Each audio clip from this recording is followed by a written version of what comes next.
We hebben een heel team opgetrommeld om ervoor te zorgen dat we één bepaalde dame eventjes konden halen. Dat is ons gelukt. Wie is haar naam? Haar naam is Anna Vidovic. Zo spreken wij het uit. Zij zal ongetwijfeld vandaag tegen mij zeggen dat het fout is. Maar dat horen we dadelijk wel. Zij is top-gitariste als het gaat om klassieke muziek. Meneer en mevrouw, dames en heren, madame et monsieur, may I present to you Anna Vidovic. Hello, Anna. Thank you. Hello. That was very nice. You haven't got a clue for what I said. I know, but it sounded good. It sounded really positive and nice. It was. I would like to introduce you to our people, our viewers. So basically, can you tell me a bit about yourself? Sure. My name is Anna. I come from Croatia originally. I was born there. I'm a classical guitarist, played for most of my life since I was 5 years old, inspired by my brothers and my parents, and so it's a big part of my life. I've been playing non-stop for all these years, so I live in the States right now, and I'm here in Germany to perform a concert in Aken. And this is what I do now, I travel and perform and meet audiences, and this is my life and my profession. Yes. This is a happy life, right? Yes, it's a very happy, positive, good life where you get to meet a lot of people and also perform for different audiences in different cultures around the world. It's an incredible privilege to be able to do that and to see new places and meet interesting people always. So yes, it's a very nice life. Let's start at the beginning. You were born in Croatia on November 8, 1980. Yes. Everything was clear at that moment. Am I right? Yes, I think so. Yeah, it was. Yeah. I mean, you did have a normal life, Yes. childhood, etc., etc. Yes, I did. I was born in Karlovac, a small town in Croatia, very peaceful, very nice. People were very friendly to each other. We all knew each other, and family was very important. Everybody kept very close. We knew our neighbors, and all the children were playing together. So it was a good childhood. I'm glad that I was raised in such an area in such a beautiful town such as Karlovac. And that's happened and goes on. It does do a thing. So basically, it's you're living in the flow, and then you start playing guitar at the age of 5.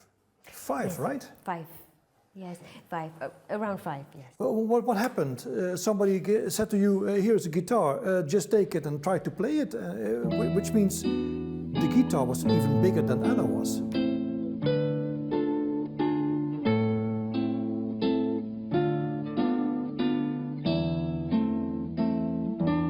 Yeah, I think it's a bit. Yeah, it was bigger because I was very, small, 5 years old. I don't really remember. I think I have 2 older brothers who are also musicians, and one of them is a guitarist, and the other one is a pianist. So as I was growing up as a little baby, I was surrounded with music and listening to the music all the time. They were practicing. My father played electric guitar. My father had records of Segovia, Bream, all these. Very famous guitarists, so it was always music in our home. And I think I just one day just picked up the guitar, and it felt natural for some reason. That was the major influence, classical music, because of my brothers. And classical guitar, for some reason, the sound of classical guitar resonated with me as a child. Okay. I think it was very soothing, it was warm. My brother is a great guitarist, and the way he plays I just was drawn to it, and I wanted to be like him, so that's why. But you were famous, he's not. Am I right? No, my brother is an amazing guitarist. He's very dedicated to teaching. He's a professor. Okay. And he's very active. He records. He also composes a lot, and he's interested in many different aspects of music. So but he's a family. He has a family and very involved with that. And but of course, he was one of my biggest influences. You grew up. By the time it got into the 90s, Yes. Yugoslavia, because at that point Croatia was part of Yugoslavia. Yes. Yes, it began to get really rough there because there Yes. was a war. How did you experience it as a child, being in a war, knowing that you want a particular path you want to do because you want to play guitar and you want perhaps even get a professional way in that way? Yes, it was around the beginning of the 90s, everything began to fall apart. We all separated. And yes, up until that moment, it was quiet. But then things started to happen that were very damaging and very upsetting and very sad. So as a child, I experienced that. Of course, many emotions, and I still have about that period in my life. And you never forget something like that. It's always there. So, but my parents were incredibly supportive, and they kept us very busy with music. I was going to the school every day, even though we had attacks, or we could hear sirens that we will have an attack. But my parents were driving me to the school, just like... Very protective. Yes. So we were very busy, So I'm sorry. So, so they were a big support.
Happy part of your life, because at 13 years old you start at the Academy of Music in Zagreb. Yes. That must be a very positive thing for living, right? Yes, when I was 13, because I was going through life very quickly, through the music, the elementary music school. So I was passing exams a little bit quicker, and by the time I was 13, I was ready to go to the academy, and thank you. And then, of course, I was surrounded with much older students. They were 18 and 19 around that time. Mm-hmm. So, but what I was very fortunate about is that I had an incredible professor that I worked with, and that was also very supportive, and it taught me amazing things about guitar, and that's important to have good guidance.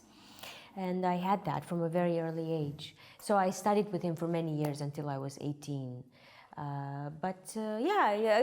It kept us focused. I was very focused on music. I worked hard, and I was also going to the regular school at the same time. So there was no time to, to think about bad things. You just had to go through life, and be focused on what you love to do. You started you came from the academy, then you started studying in Baltimore. It was from that time on, I presume, your absolutely way to get a professional music player. Am I right? I think so. I think, I decided somewhere in the teenage years that will be something I would like to do. I don't know, it was very early on. I made this conscious decision that I want to pursue this, and I knew that it would be difficult. It's not an easy profession, just like any other profession. If you want to do it well. But for some reason, I said yes. This is what you're gonna do, and you're gonna take steps that you need to step. And one of the steps was to come to the States and. Change the scenery, even though I love Croatia and I missed my home. But the United States has brought a lot of positive things in my life, and kind of furthered my career, and it was a good step. I like basically, I've been living in the States for about 20 years, so it's almost my second home. But of course, Croatia is always in my heart, and it's my home first and foremost. So I keep a connection with my home in Croatia. Right. Yeah. What does guitar playing do with you as a person? Well, I think in a way, when you play music, you can really be 100% who you are. It's a pure way of expressing yourself, and there's no mask. You just play. And you express your emotions, who you are as a person. There is no barriers, there is no language barriers, nothing, no countries. It's all, music is a very unique way of expressing who you are. I think that's what I like the most.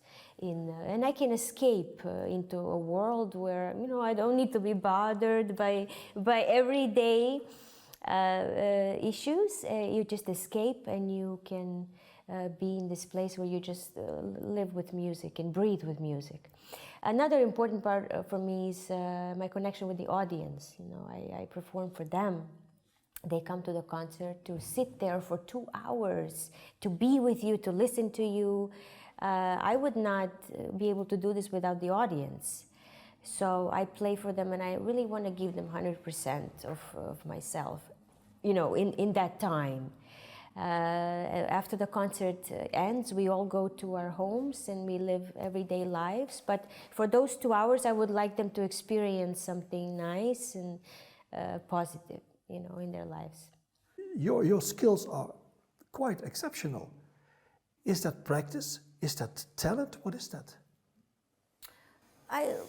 Well, thank you. The finger picking, for instance. Yeah, it's a lot of practice. I think it's a lot of practice. It's a lot of work.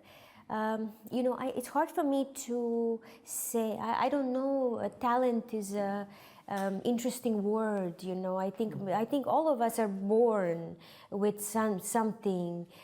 Talent for music, or for acting, or for singing, or for writing, or for But the key is to find what you like and work on it for the rest of your life. I mean, the work never really stops. So if I wasn't practicing, and if I wasn't, probably I wouldn't be able to develop what you do right now, what you can do right now.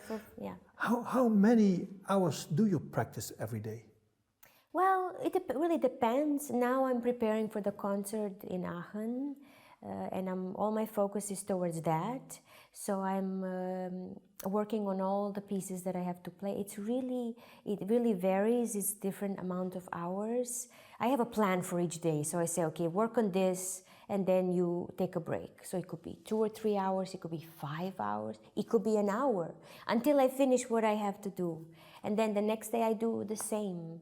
So the hours vary. Sometimes I just keep playing for like hours and hours. So it's mostly about the plan for that day, what I want to accomplish. Bach, for instance, is particularly difficult to play because he goes from a C around to a D, to stoves higher, for instance. How do you play him? Do you have your own interpretation for that, of how do you do that? Well, I have to, first and foremost, I have to respect the style, which is, I cannot, we in school, of course, we study about the style, about Bach and everything that goes. I have to, first and foremost, respect the composer. But then, of course, you bring your own life into it, and you bring your own individuality and your own expression. As I said in the beginning, music is the expression of yourself. Of course, then I hope that's what the composer would want us to do, to also bring, your own expression. So I try to do both. I respect the composer and the time period, but also bring my own.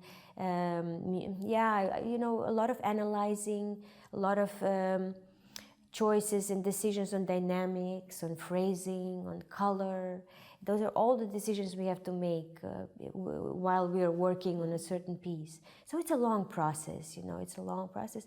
And it's an interesting process, and that's what we do every day, work on these things. Yeah, but Bach is very, yes, you are absolutely right, one of the most challenging composers.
I like the complexity of Bach. I think it might suit, I don't know, might be suit me.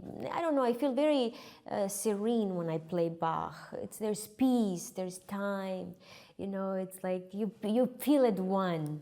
With Spanish music it's different, you know, so both of course beautiful, but you have to get into the character of both, you know, and sometimes you feel more like playing Bach music, sometimes you feel more like playing Spanish music, you know, so yeah. And of course, a lot of music in between. Yes, of course. I mean, what would be for you a challenge to play at the moment right now? You know, Bach, of course, is always as much as I love his music. It also makes me work harder and makes me always like it's always. I never feel like I am 100%. You know, I always can give more and learn more. So, but I work on a few pieces by Schubert, Franz Schubert. And you know, I have to say, Schubert is quite difficult to play on guitar because doesn't come natural, you know. Schubert, those are all transcriptions. It works very nice on piano. Well, there was a new way of making music at that moment. And when you play it on piano, it's like perfect. It flows, you know, on piano. But on guitar, you have to work hard to make it. Challenge yourself. Yes, yeah, yes. So it's quite challenging, yes. But I guess that means the same for instance, Chopin. Chopin also, of course. Anything that was written for another instrument, you have to work hard to make it sound, you know, nice on a guitar, in this case. For your audience. For your own audience. I do understand that. Let's switch over to a totally different thing.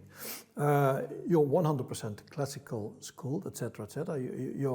That is what you do. Mm-hmm. But I would like to know what you think about your colleagues, and not in the way for talking bad or something like that. Exactly, absolutely not.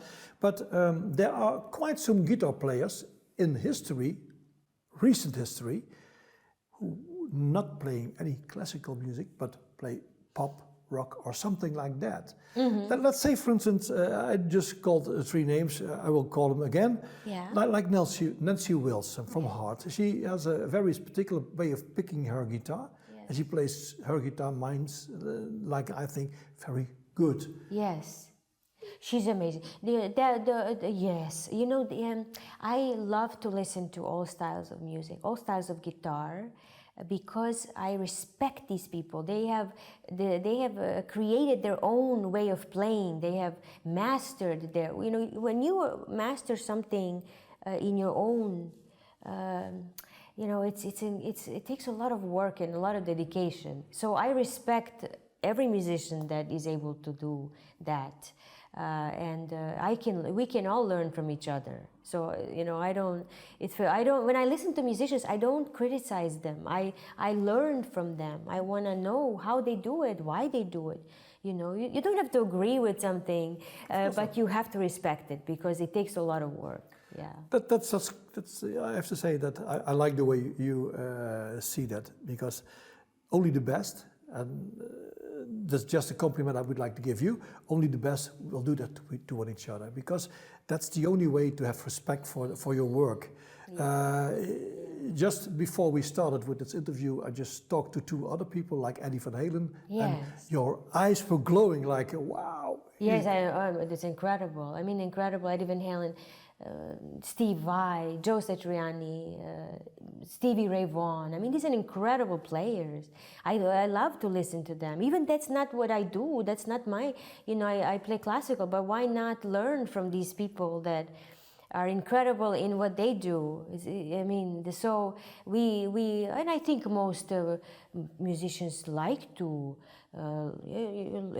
listen to other styles because you're learning, To just listen to classical music, of course, is great, but it's important to open your mind exactly. to other things. So I am a big fan of all these artists, yeah. What is still a challenge for you if you want to play that on stage? Always challenges. It's always I'm always looking, and I would call it searching for to not just simply to do it better. Of course, there's always room for improvement. I'm always trying to improve what I do because I want to be able to do this for a long time, and I have a responsibility towards my audience because I have to make sure that every time I play, I am able to bring something new and make them happy, and so that's a huge responsibility. To be able to, I'm very grateful to my audience. So that keeps me going. I want to learn about this. I want to sound better. I want to play repertoire that challenges me. What is challenging you? That was the question. That's a good question. A lot of things that maybe are not used to.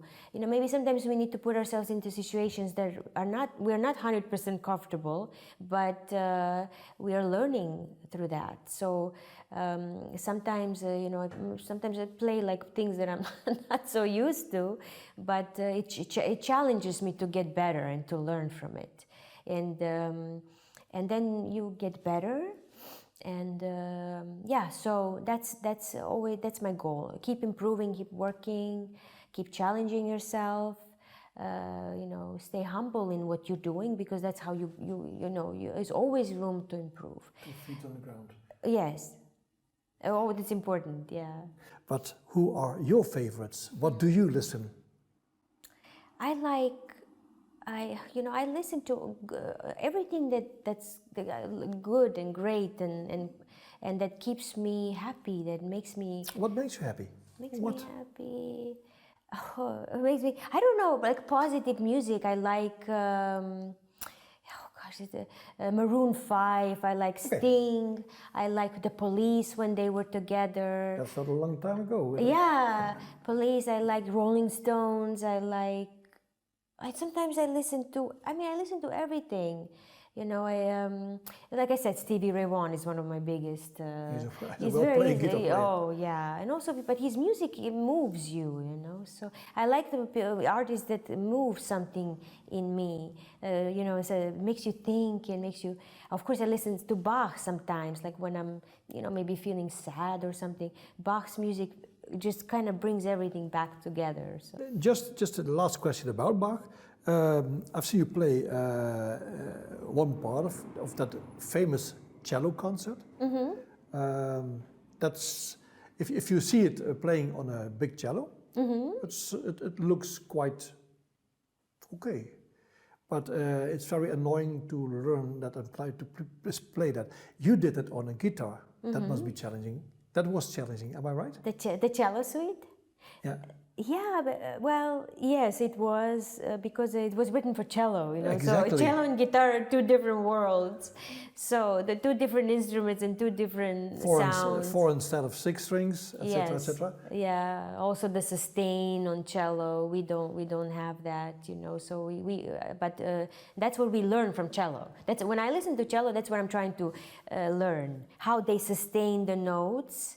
And how they produce that bass, you know, strong, and yeah, that's so learning from other instruments is, yeah, and you try to emulate that on a guitar, you know, so, and you want to, of course, present your instrument, which is guitar, my instrument, in the best possible light. So you're trying to merge both, you know, respect the cello, but also bring something. Yeah, but yes, of course, it's challenging, but that's what makes it beautiful. That challenge is it's a good thing, you know. Good.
Dit was het einde van dit gesprek met Anna Vidovic.